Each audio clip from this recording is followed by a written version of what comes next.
ନା ଏଠି ଖାଇଲେ କଣ ମାନେ ଏଠି ପଖାଳ ଗଣ୍ଡେ ଖାଇଦବ ମାନେ ଶାନ୍ତି। ତମକୁ ଆଉ 12ଟା 1 2ଟା ପର୍ଯ୍ୟନ୍ତ କିଛି ଆଉ ବିରକ୍ତି ଲାଗିବନି, ପେଟଟା ଥଣ୍ଡା ରହିବ।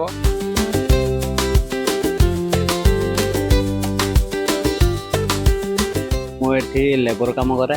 ଆଉ ସକାଳୁ ଉଠିଲେ ଆସେ ଏଠି ପଖାଳ ଖାଇକି ଯାଏ କାମକୁ ଛକକୁ। ପଖାଳ ଖାଇଦେଲେ ପେଟ ପୁରା ହେଇଯିବ, ଆଉ ସନ୍ଧ୍ୟା ପର୍ଯ୍ୟନ୍ତ ଭୋକ ଲାଗିବନି। ଜଳଖିଆ ଖାଇଲେ ଦେହ ଖରାପ ହେଉଛି ବୋଲି ମୁଁ ରବି ଭାଇ ପାଖରୁ ପଖାଳ ପ୍ରତ୍ୟେକ ଦିନ ଖାଉଛି। ପଖାଳ ଆଜ୍ଞା ପ୍ରତ୍ୟେକ ଦିନ 25 ଟଙ୍କା ଲେଖା ସେ ନେଉଛନ୍ତି। ପଇସା ପତ୍ର ନଥିଲେ ବି ସେ ସମ୍ଭାଳୁଛନ୍ତି ରବି ଭାଇ।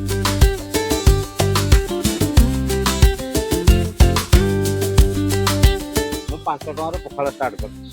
5 ଟଙ୍କାରୁ ବର୍ତ୍ତମାନ 25 ଟଙ୍କା। ଆଉ ସବୁ ତ ରେଟ୍ ବଢ଼ୁଛି, ଆପଣ ଦେଖୁଛନ୍ତି। ଗ୍ୟାସ୍ ଯେଉଁ ପ୍ରକାର ପ୍ରୋବ୍ଲେମ୍, ତଥାପି ଆମର ସେଇ ରେଟ୍, ଆମେ ରେଟ୍ ବଢ଼େଇଛୁ। ସିଷ୍ଟମ୍ କ'ଣ, ରାତି 2ଟାରୁ ଉଠିକି ତ ସବୁ ପ୍ରକାର ଆଇଟମ୍ ବନିଆ ହେଉଛି ଆଉ।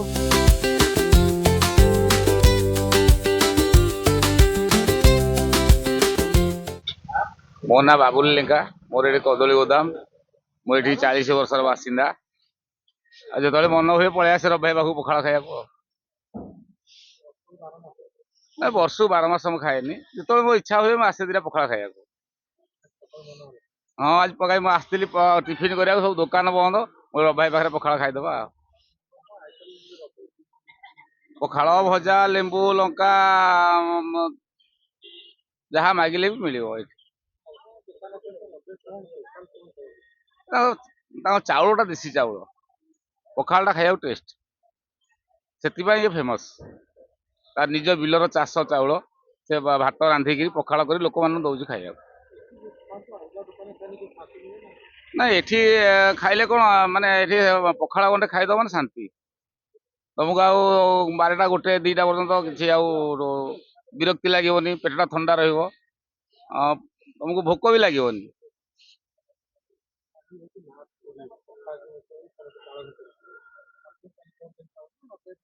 ଆମର ଏ ରବି ଭାଇ ପାଖେ ତ ସବୁଦିନ ପଖାଳ ଦିବସ ଆଉ। ସ୍ପେଶାଲ ରବି ଭାଇ କଣ କରିବ କାଲି ସିଏ ଜାଣିଥିବ।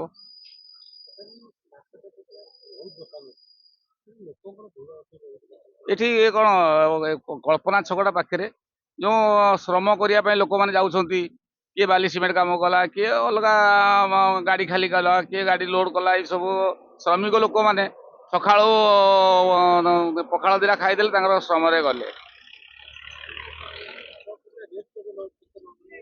ମାର୍କେଟ ଅପେକ୍ଷା ଏଠି ଆର ବହୁତ କମ ପଇସା।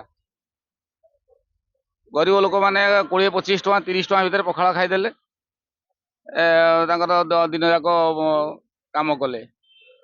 ପୁଣି 4ଟା ବେଳକୁ, ତାଙ୍କ 5ଟା ବେଳକୁ କାମରୁ ଫେରିଲେ, କଣ ଜଳଖିଆ ପତ୍ର କରିଦେଲେ। ଏଠୁ ଲୋକ ଖାଉଛନ୍ତି, ପଖାଳ ବି ନେଇକି ଯାଉଛନ୍ତି କାମ ଉପରକୁ। ମୁଁ ଆସିଛି ଦଶପଲ୍ଲାରୁ। ମୁଁ ଏଠି ଲେବର କାମ କରେ। ଆଉ ସକାଳୁ ଉଠିଲେ ଆସେ ଏଠି ପଖାଳ ଖାଇକି ଯାଏ କାମକୁ ଛକକୁ।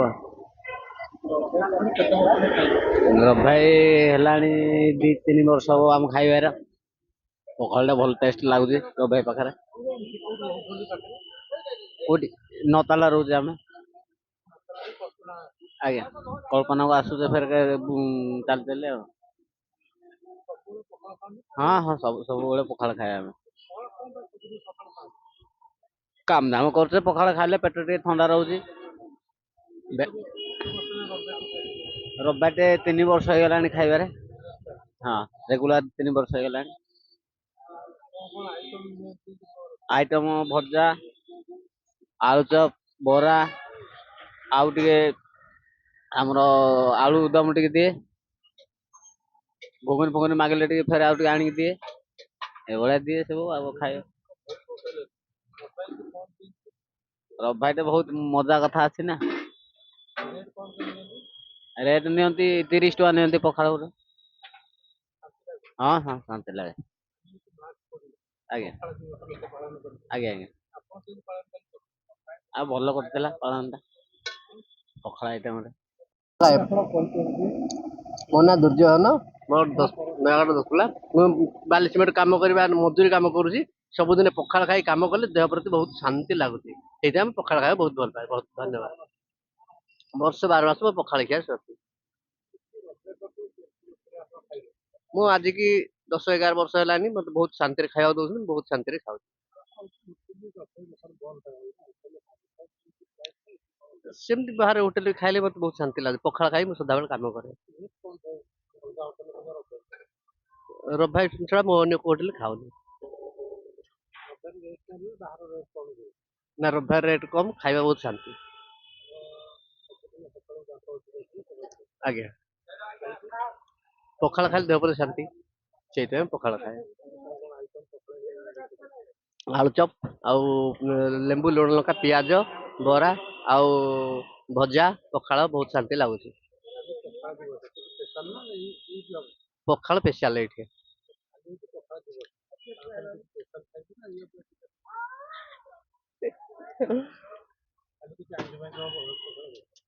ନା ମୁଁ ପଖାଳରେ ଆଇଁଷ ଖାଏନି।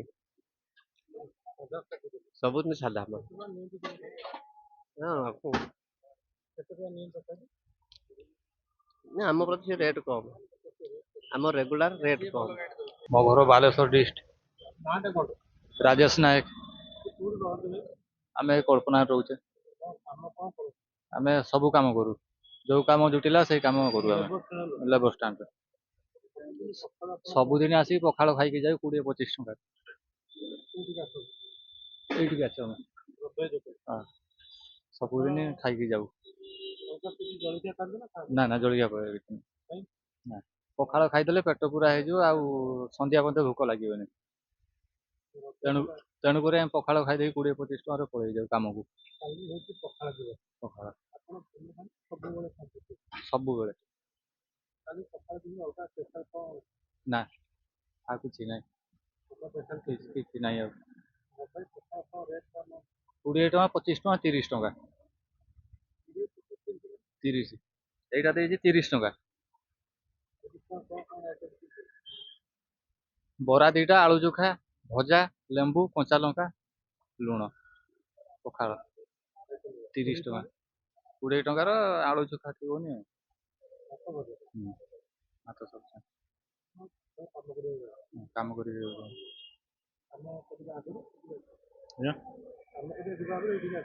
ହଁ, ଏଇଟା ଆମେ ଖାଇକି ଯାଉ। ଏଇଟା ଆମେ ପୁରୁଣା ଲୋକ ସବୁ।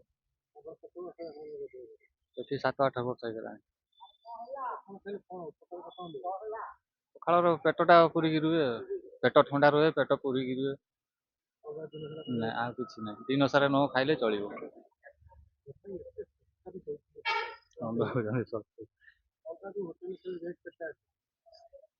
ଆଉ ଗୋଟେ ଆଗରେ ହୋଟେଲ ଦଉଛି ସେଠି 50 ଟଙ୍କା ନଉଛି ପଖାଳ। ଆଉ ଏମିତି ହୋଟେଲରେ ଖାଇଲେ 80 ଟଙ୍କା ଲେଖା ନଉଛନ୍ତି। ଇଏ ନଉଛି କମ ପଇସା ନଉଛି। 25, 30, 20।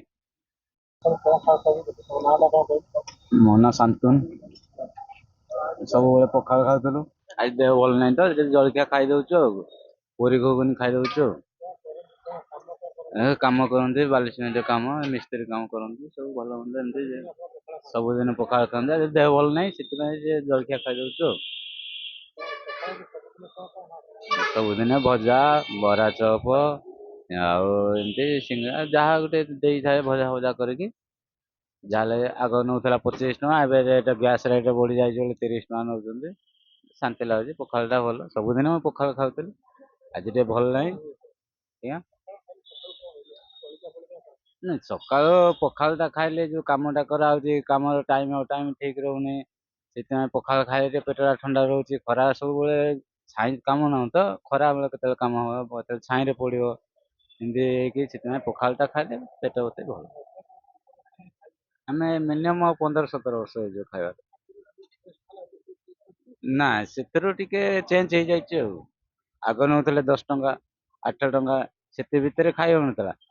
ଅବିକା ରେଟ୍ ବଢି ଯାଇଛି ବୋଲି ସବୁ କିଛି 30 ଟଙ୍କା ହେଇଯାଇଛି। କିନ୍ତୁ ଖାଇବା ଟା ବହୁତ ଭଲ ଲାଗୁଛି। ଆଉ ଯେତିକି ଦୋକାନରେ ଖାଇଗଲେ ଭଲ ଲାଗୁନି, ଏଇଠି ଭଲ ଲାଗୁଛି। ସବୁଦିନ ଆମେ ଯେତେବେଳେ ବି ଆସିଲେ ଏଇଠି ଖିଆ। ଆଇଟମ ଭଜା ଦଉଛନ୍ତି, ଭର୍ତ୍ତା ଦଉଛନ୍ତି, ଚପ ଦଉଛନ୍ତି, ଆଉ ଲୁଣ ଲଙ୍କା ନେମ୍ବୁ ଦଉଛନ୍ତି। ଆପଣ ଯଦି ବରା ଘୁଗୁନି ଭାତ ଖାଇପାରିବେ ପଖାଳ ବି ଭଲ। ଆପଣଙ୍କ ଖୁସି, ଯେମିତି ଖାଇପାରିବେ ସେମିତି ଖୁସି। ଏ 30 ଟଙ୍କା ନଉଛନ୍ତି ଆଉ। ନା ରବିବାର ପାଖରେ ତ ଖିଆ ହଉଛି ଆଉ କଣ। ନା ଘରକୁ ହୋଟେଲରେ ଖିଆ ହେଇଯାଉଛି। ରବିବାର ପାଖରେ ସକାଳୁ ଖିଆ ହେଇଯାଉଛି, ବେଳାବେଳେ ବାହାରେ ଖିଆ ହଉଛି। ଏଇଠୁ ନହେଲେ ପଖାଳ ନେଇକି ପଳଉଛୁ, ପଖାଳ ଖାଇଦଉଛୁ ବେଳାବେଳେ ରଭାଇ ପାଖରୁ। ହଁ ରଭାଇ ପାଖରୁ ପଖାଳ ସେ ଯେମିତି ଆଇଟମ ଦଉଛନ୍ତି ସେ ଆଇଟମ ଆଗା ଦଉଛନ୍ତି, ପଖାଳ ନେଇକି ଯାଉଛୁ, ସେ କାମ ଅନୁସାରେ ସେଠି ଖିଆ ହଉଛି ଆଉ। ସନ୍ଧ୍ୟାବେଳେ ଆସିଲେ ପୁଣି ହୋଟେଲରେ ଖିଆ ହଉଛି। ସେ ହୋଟେଲରେ ମିନିମମ ଏବେ ରେଟରେ ପଡି ଯାଉଛି 90 ଟଙ୍କା 80 ଟଙ୍କା ଏମିତି ପଡୁଛି ଆଉ। ରବାଇ ପାଖରେ ଖାଇଲେ 30 ଟଙ୍କା। ଶାନ୍ତି ଲାଗୁଛି, ପଖାଳ ଟା ଶାନ୍ତି, ପେଟ ପ୍ରତି ଶାନ୍ତି। ତାପରେ ବାହାରେ କାମ କରୁଛୁ, ଖରା ବେଳେ କାମ କରୁଛୁ, ଆଉ ଛାଇରେ କଣ କାମ ହଉଛି ସବୁବେଳେ ବୋଲି ଗ୍ୟାରେଣ୍ଟି ନାହିଁ ନା। ଖରାରେ କାମ କରାହଉଛି, ପେଟ ଗରମ ହେଇଯିବ, ବାହାରେ କୋଉଠି ଲାଟିନ୍ ଫାଟିନ୍ ଯିବାକୁ ସୁବିଧା ନଥିବ, ଭାରି ହଇରାଣ। ସେଥିପାଇଁ ପଖାଳଟା ହିଁ ଶାନ୍ତି। କାଲି ସ୍ପେଶାଲ ହବ, ରବାଇ ଯାହାହେଲେ ସ୍ପେଶାଲ କରିକି ଆଣିବେ, କାଲି ଦେବେ। କାଲି ଦେବେ ଯାହାହେଲେ, ପଖାଳ ଫଖାଳ ଆଣିକି ସ୍ପେଶାଲ ଜିନିଷ କରିକି ଦେବେ ନା ଆଉ। ଯାହାହେଲେ ବର୍ଷକୁ ଗୋଟେ ପଡୁଛି, ଯାହେଲେ ସେମାନେ ନଦେବେ କି? ଆମେ ରେଗୁଲାର ଖାଉଛୁ, ଆମକୁ ନଦେବେ ଖାଇବାକୁ? ଏମିତି ଭଲ ଦେବେ ଆଉ। ମୋ ପରିଚୟ ଆଜ୍ଞା, ମୋ ଘର କେଉଁଝର ଜିଲ୍ଲା ଆନନ୍ଦପୁର, ନାମ ବେଣୁଧର ସାହୁ। ପ୍ରତିଦିନ ନ୍ୟୁଜକୁ ମୁଁ ଆଗେ ସ୍ୱାଗତ କରୁଛି। ମୁଁ ପ୍ରତ୍ୟେକ ଦିନ ଏଇଠି ଆଜ୍ଞା ଷ୍ଟାଣ୍ଡରେ ମିସ୍ତ୍ରୀ କାମ କରୁଛି। ଜଳଖିଆ ଖାଇଲେ ଦେହ ଖରାପ ହେଉଛି ବୋଲି ମୁଁ ରବି ଭାଇ ପାଖରୁ ପଖାଳ ପ୍ରତ୍ୟେକ ଦିନ ଖାଉଛି। ପଖାଳ ଆଜ୍ଞା ପ୍ରତ୍ୟେକ ଦିନ 25 ଟଙ୍କା ଲେଖା ସେ ନେଉଛନ୍ତି। ପଇସା ପତ୍ର ନଥିଲେ ବି ସେ ସମ୍ଭାଳୁଛନ୍ତି ରବି ଭାଇ। ପଖାଳ ଖାଇବାର କାମ ହେଲା, ଏ ଯୋଉ ଖରା ହଉଛି, ଆମେ ଯଦି ବରା ଆଳୁଚପ ଖାଇକି ଯିବା 50-60 ଟଙ୍କାର, ଦେହ ଗ୍ୟାସ୍ ହଉଛି। ତେଣୁକରି ପଖାଳ ଗୋଟେ ଖାଇଗଲେ ଦେହ ପୁରା ଶାନ୍ତି ହବ। ଦିନରେ ଯଦି ନ ଖାଇବା ବି ଚଳିବ। ରବି ଭାଇ ଆଜିକି ଆମେ ତ ଛୋଟ ଛୁଆ, ସିଏ ଆମର ବାପା ବୟସରେ, ସେ 35 ବର୍ଷ ଧରି ଏଠି ଦୋକାନ କରିଛନ୍ତି। ସିଏ ଏଠି ସମିତିଙ୍କ ପାଇଁ ସୁଖ ଦୁଃଖର ସାଥୀ, ଗୋଟେ ଜଣେ ଭାଇ ଭଳିଆ ଏକ ପ୍ରକାର ହେଇକି ପଖାଳ ଦିବସ ପଖାଳ ଆଜ୍ଞା। ମୁଁ ଆଜ୍ଞା 3 ବର୍ଷ ପଖାଳ ଖାଇଲିଣି। ଆଜ୍ଞା ଆଜ୍ଞା। ଶୀତ ଦିନ ଖରା ଦିନ ଏଠି ସବୁଦିନ ପଖାଳ ଆଜ୍ଞା ଏଭେଲେବୁଲ। ପଖାଳରେ ଆଜ୍ଞା ଫୁଲକୋବି ଝୁଡଙ୍ଗ ଆଳୁ ଭଜା ଗୋଟେ, ଆଳୁ ଭତ୍ତା, ଆଉ ଆଳୁ ଚପ ଗୋଟେ, ଆଉ ବିରି ବରା ଗୋଟେ, ଲେମ୍ବୁ ଲଙ୍କା ଲୁଣ। ରବି ଭାଇ 20 ଟଙ୍କା ନଉଥିଲେ, କେବେ ମାନେ ରେଟ୍ ହେଲା ତ ସବୁ ଜିନିଷ, ଏଥିପାଇଁ 25 ଟଙ୍କା ନଉଛନ୍ତି। ବାହାରେ ଆଜ୍ଞା ହୋଟେଲରେ ଏତିକି ଖାଇଲେ 70 ଟଙ୍କା କି 80 ଟଙ୍କା ପଡିବ, କିନ୍ତୁ ସାଟିସ୍ଫାଏଡ ହବ ନାହିଁ। ପଛରେ ମାଗିଲେ ଆଜ୍ଞା ଏକ୍ସଟ୍ରା ପଇସା ଦେବାକୁ ପଡିବ, କାରଣ ସେଇ 25 ଟଙ୍କା ଯଦି ଆମେ ଏକ୍ସଟ୍ରା ଖାଇବା କି କେବେ, ସିଏ କୋଉଠି ଆଣି ଦେବେ?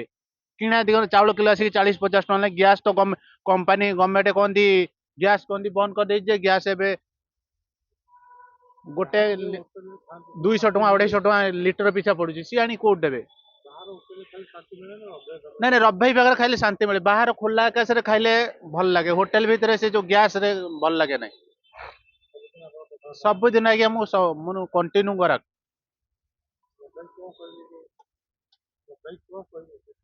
ରବି ଭାଇକି ମୁଁ ଧନ୍ୟବାଦ ଦଉଛି, ଯେହେତୁ ଆମ ଯୋଉ ଲେବର ଷ୍ଟାଣ୍ଡ ପାଇଁ ପଖାଳ ଗଣ୍ଡେ କରିକି ଦଉଛନ୍ତି, ସେଥିପାଇଁ ମୁଁ ଅଶେଷ ଅଶେଷ ଧନ୍ୟବାଦ। ଜଗନ୍ନାଥ ତାଙ୍କୁ ସୁଖମୟ କରନ୍ତୁ। ସରୋଜ କୁମାର ସାହୁ। ଚାଲିଛି ତ, ଦେଖୁଛନ୍ତି ତ, ସବୁଦିନ ତ ଆସୁଛି, ସାହାଯ୍ୟ ହବ।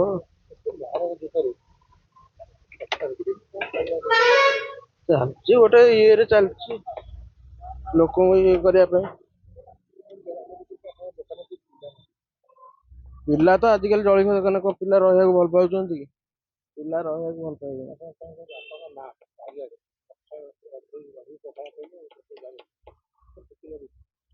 ଖୁସି ତ ବହୁତ ଲାଗେ, ଯୋଉଠି ସେ ଲୋକ ସବୁ ଚିହ୍ନିଛନ୍ତି ନା, ଯୋଉଠି ଚିହ୍ନିଛନ୍ତି ଲୋକ, ଖୁସି ଲାଗେ। ମୁଁ ଉଠୁଛି 3:30 4ଟା ବେଳୁ, ଉଠିକି ଆଡେ ଆସୁଛି ଆଉ। ଦିନକୁ 100+ ଲୋକ। ବଡ ସମସ୍ତେ ଆସୁଛନ୍ତି, ସମସ୍ତେ ଆସିକି ଖାଇକି ଯାଉଛନ୍ତି। ବଡ ଲୋକ, ଗରିବ ଶ୍ରେଣୀ ଲୋକ ସମସ୍ତେ।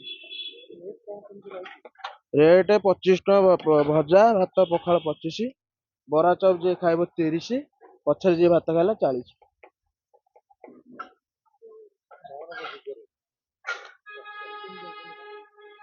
ଶସ୍ତାରେ କଣ, ସେଟା ଚାଉଳ ତ ଆସୁଛି, କହିଥିବେ ବାପା, ଗାଁରୁ ଆସୁଛି ଚାଉଳ, ସେଇଥିପାଇଁ ଚାଲିଛି ଆଉ। ହଁ, ଦିଟା ଖଣ୍ଡେ ଆଇଟମ ଆସିବ ଆଉ। ଆଚାର କି ବଡିଚୁରା ଆସିବ। ପାର୍ସଲ ଯେ ଦିପହରେ ଖାଇବାକୁ ଲୋକ ଗରିବ ମୂଲ୍ୟ ଲୋକ ସେ ଦିପହରେ ଖାଇବାକୁ ନଉଛନ୍ତି। ନାଇଁ ପାର୍ସଲ ରେଟ୍ ଏକା, ଯେତିକି ଖାଏ ସେତିକି ପାର୍ସଲ। ମୋ ନାଁ ରବୀନ୍ଦ୍ର ସାହୁ, ଘର ଆମର ଖୋର୍ଦ୍ଧା ପରିଛଳ ଗୋବିନ୍ଦପୁର। 30 ବର୍ଷ ହେଲା ଦୋକାନ ହେଲାଣି। ମୁଁ 5 ଟଙ୍କାର ପଖାଳ ଷ୍ଟାର୍ଟ କରିଛି। 5 ଟଙ୍କାରୁ ବର୍ତ୍ତମାନ 25 ଟଙ୍କା। ଆଉ ସବୁ ତ ରେଟ୍ ବଢୁଛି, ଆପଣ ଦେଖୁଛନ୍ତି। ଗ୍ୟାସ୍ ଯୋଉ ପ୍ରକାର ପ୍ରୋବ୍ଲେମ୍, ତଥାପି ଆମର ସେଇ ରେଟ୍, ଆମେ ରେଟ୍ ବଢେଇନି। ସବୁ ଶ୍ରେଣୀର ଲୋକ, ଆମେ ସମସ୍ତଙ୍କୁ ସମାନ ଭାବୁ। କିଏ ଗରିବ କିଏ ଧନୀ ସେମିତି ନାହିଁ, ଆମ ବେପାର ସମସ୍ତେ ସମାନ। ଯିଏ ଆସିବ ସିଏ ଖାଇବ, ସମସ୍ତଙ୍କ ପାଇଁ ଖୋଲା।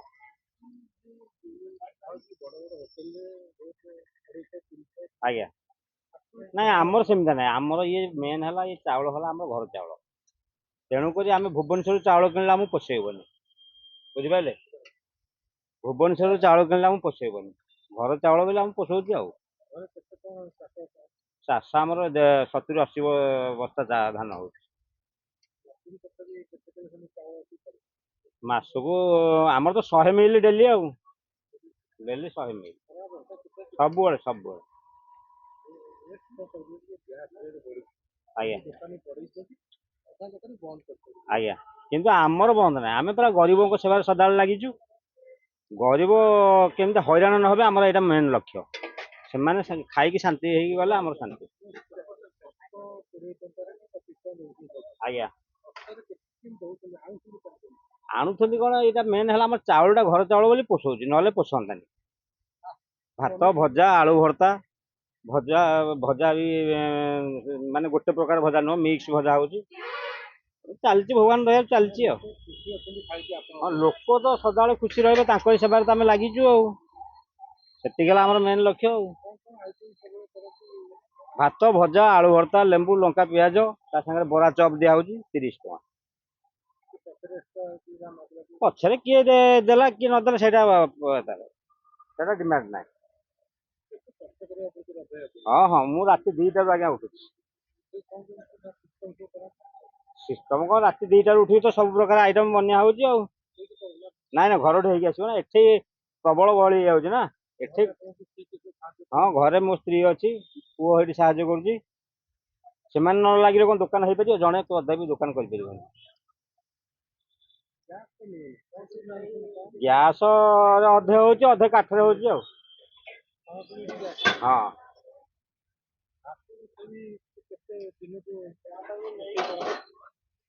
ଏଠି ଡେଲି 15 କିଲୋ ଚାଉଳ ହବ।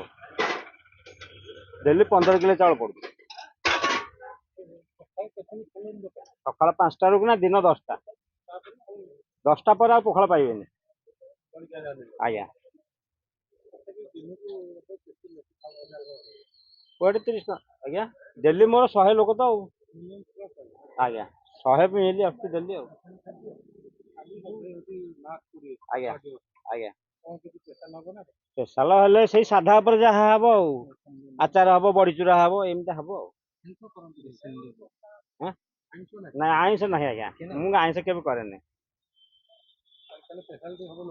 ଆଜ୍ଞା, ସେଇ ରେଟ୍ରେ ଚାଲିବ, ଅଧିକା ରେଟ୍ ନାହିଁ। ଗୋଟେ ଦିନ ପାଇଁ ସେ ଲୋକ ଖାଆନ୍ତୁ, କିଛି ଅସୁବିଧା ନାହିଁ। ଖାଲି ସେ ଭାତ ଭଜା ଆଳୁ ଭର୍ତ୍ତା, ଆଚାର ହବ, ବଡିଚୁରା ହବ। अरे वाओ अनु केते सुंदर ड्राइंग बनेचु एटा कौन बनेचु एरा मु एरा बापा एरा बो एरा जेजे बापा एरा जेजे माँ वाओ और एटा कोन हम फैमिली डॉक्टर हां बो एरा हम फैमिली हॉस्पिटल रंग बदलिछि रूप बदलिछि हेले आपनक संपर्क बहुत पुराना खाली ओडिशार नुह पूर्व भारतर 50 लाख परिवार भरोसा आमर अत्याधुनिक कौशल एवं अद्वितीय सेवा